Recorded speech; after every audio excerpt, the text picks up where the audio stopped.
오늘 본 말씀 이사야 5장 8절 말씀 한번 같이 읽겠습니다. 8절 말씀 시작.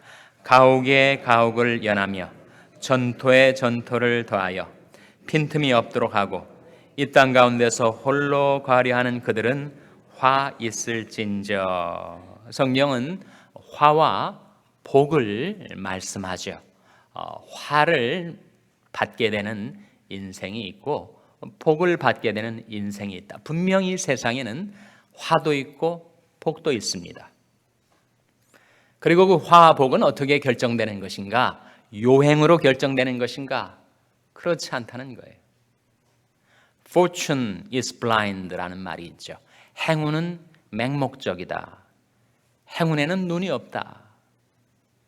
그러나 인생의 생사화복을 주장하시는 하나님은 정확한 하나님의 판단에 의거해서 복도 내리시고 화도 내리시는 살아계신 하나님이십니다. 그런데 누가 화를 받게 되는가? 그것이 바로 이 8절 말씀에 나와 있죠. 가옥에 가옥을 연하며 전토에 전토를 더하여. 어떤 말씀이죠? 가옥에 가옥을 연한다. 그러니까 자기가 살 집을 하나만 갖는 것이 아니고 집을 계속해서 사들인다는 거예요. 그래서 가옥이 있는데 또 가옥을 연해서 계속 집장만 하는데 자기 일생을 다 바친 자처럼 그렇게 살아간다는 거예요. 여러분, 집이 여러 채가 되면 밤중에 여러 채를 다니면서 잠을 잘 수 있는 겁니까? 이 집에서 한 시간 자고 또 저 집에 가가지고 또 1시간 자고 그렇게 잘 수 있는 것이 아니잖아요. 그런데도 왜 그렇게 집을 많이 사는가? 무엇 때문이에요? 인간이 탐욕 때문이죠. 전토에 전토를 더한다. 자기가 기거할 또는 농사라면 경작할 땅만큼만 있으면 되는데 거기에 만족질 못하고 계속해서 땅을 사들인다는 거예요. 최근에 한국에 매스컴으로 돼서 특별된 한 인물이 생각나지 않습니까? 어떤 사람이에요? 유병원이라는 사람. 구원파의 교주격에 있는 그 사람이 얼마나 집을 많이 사들였는지 경기도의 어느 시, 제가 시 이름은 기억지 못합니다만 그 시에 아파트 200여 채를 사들였어요. 차명으로 다른 사람의 이름으로 나왔는데 다 알아보니까 다 유병원 씨 소유라는 거예요. 아니 무슨 아파트를 200여 채를 사들여서 뭘 하겠다는 거예요. 사실 내용을 좀 들여다보니까 다 구원파 신도들이 유병원 씨한테 임대를 해서 거기서 살고 있더라는 거예요. 소유주는 유병원 씨라는 거예요. 또 땅은 또 얼마나 많이 사들였는지 여의도 땅의 몇 배가 되는 땅을 그렇게 사들여가지고 막내 아들한테 선물로 또 땅을 주고. 그래서 인간이 탐욕이 발동을 하면 도저히 납득이 안 가는 그런 일이 벌어지게 된다는 거예요. 예나 지금이나 똑같다는 것입니다. 그래서 가옥에 가옥을 연하고 전토에 전토를 더해서 마치 세상에 자기 혼자 살 것처럼 그렇게 살아가는 자들에게는 화가 있을 것이다. 다시 8절 말씀에 가옥에 가옥을 연하며 전토에 전토를 더하여 빈틈이 없도록 하고. 빈틈이 없어요. 전부 자기 소유니까. 그래서 이 땅 가운데서 홀로 거하려 하는 그들은 화 있을진저. 9절 말씀에 만군의 여호와께서 내 귀에 말씀하시되 정령이 허다한 가옥이 황폐하리니 크고 아름다울지라도 거할 자가 없을 것이며. 유병원 씨 그 많은 집들이 다 황폐하게 된 거 아니에요? 거기에 살지도 못하고 도망자가 돼서 피신하면서 여기저기 지금 다니고 있는 것 아닙니까? 국내에 있는지 국외로 빠져나간 조차도 알려지지 않을 정도로 그야말로 변신과 피신의 귀재인 모양입니다. 그렇지만 도망자의 신세가 얼마나 처량한 거예요. 그렇게 많이 모아둔 집과 땅이 자기에게 무슨 소용이 있는 것입니까? 재물도 다 잃고 세월호의 참사로 인해서 손해배상을 다 하려면 유병헌 씨 모든 재산을 팔아도 여전히 몇천억이 모자란다고 해요. 지금까지 파악된 재산만 한 2천억이라고 하니까 그만 해도 엄청난 재산 아닙니까? 그러나 그 많은 재산이 자기에게 무슨 유익이 있습니까? 사람이 온 천하를 얻고도 자기 목숨을 잃으면 그 천하 가치 많은 재산이 자기의 무슨 소용이 있고 무슨 유익이 있겠는가 생각하여 보라고 말씀하고 있는 거죠. 그래서 인간이 탐욕입니다. 탐욕은 끝을 모릅니다. 한이 없어요. 그리고 그 탐욕은 결국 인간을 파멸로 몰아갑니다. 그래서 예수님께서 뭐라고 말씀하셨습니까? 누가복음 12장 15절 말씀에 삼가 모든 탐심을 물리치라. 사람의 생명이 그 소유에 넉넉한데 있지 아니하니라고 말씀하셨어요. 사람의 생명이 결코 그 소유에 넉넉한데 있질 못합니다. 엄청난 소유를 가지고 있다 할지라도 사람의 호흡은 그 기식이 코에 있고 하나님이 그 영혼을 거두시면 오늘 밤에도 우리는 불려가는 연약한 존재입니다. 왜 그렇게 탐욕으로 가옥에 가옥을 연하고 전토에 전토를 더해서 이 세상에 빈틈이 없도록 모든 것을 자기 소유로 독점하고 세상에 홀로 거하려 하는 것처럼 그렇게 살아가는가? 그 많은 재물과 재산이 자기에게 안전을 가져다 줄 걸로 생각하기 때문에. 자, 유병헌 씨 그 많은 재산이 그에게 안전을 가져다 주지 못하였었습니다. 사람이 안전은 어디에 있는가? 우리의 영원한 기업이신 하나님께 있습니다. 우리 주일 예배든 새벽 예배든 모든 공예배에 들어오실 때는 꼭 셀폰을 뮤트로 하시고 들어와 주시기를 바랍니다. 여러분, 우리 안전은 하나님께 있습니다. 하나님이 우리 영원한 기업이세요. 왜 가옥에 가옥을 연하고 전토에 전토를 더하며 살아가려 하는가? 바로 그 가옥과 전토를 자기 기업으로 삼으려 했기 때문이라는 것이죠. 거기에 자기 안전 보장이 있는 것으로 생각하며 살아가기 때문이라는 것입니다. 그러나 우리 영원한 기업, 우리 영원한 안전 보장은 하나님께 있습니다. 그래서 예수님 말씀하시기를 삼가 모든 탐심을 물리치라. 사람의 생명이 그 소위 넉넉한데 있지 아니하니라고 말씀하셨던 것입니다.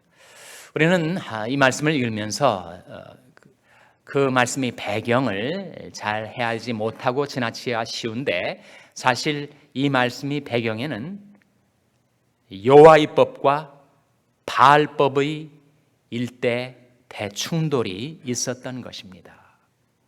여호와의 법, 여호와의 토지법, 여호와의 경제법이 레위기서 25장에 나와 있는데 이게 바로 희년법이에요. 그 법에 따르면 하나님께서 사람들에게 기업을 나눠 주십니다. 땅도 집도. 그래서 그 사람이 살 만큼 기업을 나눠 주세요. 그런데 권세자들이 자기의 파워를 가지고 백성들의 땅과 집을 빼앗기 시작하는 것입니다. 여호와의 법상으로는 허락이 안 되는 것인데 그들이 여호와의 법을 몰아내고 대신 바알법을 도입해 드린 거예요. 바알법에 따르면 권세자가 재물을 취하는 것이 전혀 문제가 되질 않습니다. 그 여호와의 법과 바알법이 대충돌을 상징적으로 보여준 사건이 바로 나봇의 포도원 사건이었어요. 이스라엘 당시 왕은 아합 왕이었습니다. 아합 왕의 아내 이세벨은 바로 바알 제사장의 딸이었어요. 정략 결혼에 의해서 이스라엘의 왕비가 바로 바알을 섬기는 바알 제사장 옜발이라는 사람의 딸이었단 말이에요. 그래서 이세벨이 충동질에 흔들렸던 아합은 여호와의 법을 버리고 바알법을 택하여 들었는데, 바알법상으로는 권세자가 얼마든지 그 권세를 사용해서 재물과 재산을 늘리는 것이 문제가 되질 않았습니다. 나봇이라는 아주 평범한 그러나 충실한 신앙을 가졌던 자기 백성 한 사람이 있었는데, 그 나봇이 지니고 있는 포도원이 정말 극상품의 포도를 맺는 좋은 땅에 있었던 겁니다. 왕이 백성의 땅을 탐내서 결국 이세벨의 모략에 의해서 나봇을 죽이고 땅을 뺐습니다. 아무도 문제 삼지 않을 수 있었을지 몰라요. 하나님이 그것을 지켜보신 것입니다. 그리고 엘리야를 보내십니다. 내가 나봇을 땅을 빼앗기 위하여 죽여버린 그 자리에서 내가 죽임을 당하게 될 것이다, 경고를 하셨어요. 왜 왕은 권세자니까 왕이 백성 한 사람이 땅을 취하였다고 그렇게 엄중한 형벌을 내리는가? 그것은 바로 그 사건이 지니고 있는 상징적인 의미 때문입니다. 그가 여호와의 법에 정면으로 도전을 하고 바알법에 충동질을 받아서 그 탐욕을 크게 하고 백성의 생명과 재산을 갈취했던 것이 아합의 중대한 범죄였던 것입니다. 그래서 이 말씀은 우리가 예사롭게 지나치기가 쉽지만 그 말씀이 배경이 되는 것, 이사야 선지자 때만 해도 소위 세력자들, 권세자들, 세도가들이 자기 힘을 의지해서 백성들이 땅과 가옥을 빼앗아 가지고 마치 세상에 홀로 살 자처럼 그렇게 살아가는 것을 하나님의 법에 의해서 이사야 선지자가 심각하게 다루고 그리고 경고를 바라고 있는 것입니다. 이러한 엄중한 사실을 전혀 알아차리지 못한 채 백성의 지도자들은 어떻게 살아갔는가? 11절 말씀에 아침에 일찍이 일어나 독주를 따라가며 밤이 깊도록 머물러 포도주에 취하는 그들은 화 있을진저. 아침부터 밤까지 호의호식하고 파티하고 흥청망청되고 도취되어 살아가던 백성의 지도자들을 향한 경고의 말씀이죠. 12절 말씀 같이 읽겠습니다. 12절 말씀 시작. 그들이 연애에는 수금과 비파와 소고와 조와 포도주를 갖추었어도 여호와의 행하심을 관심치 아니하며 그의 손으로 하신 일을 생각지 아니하는도다.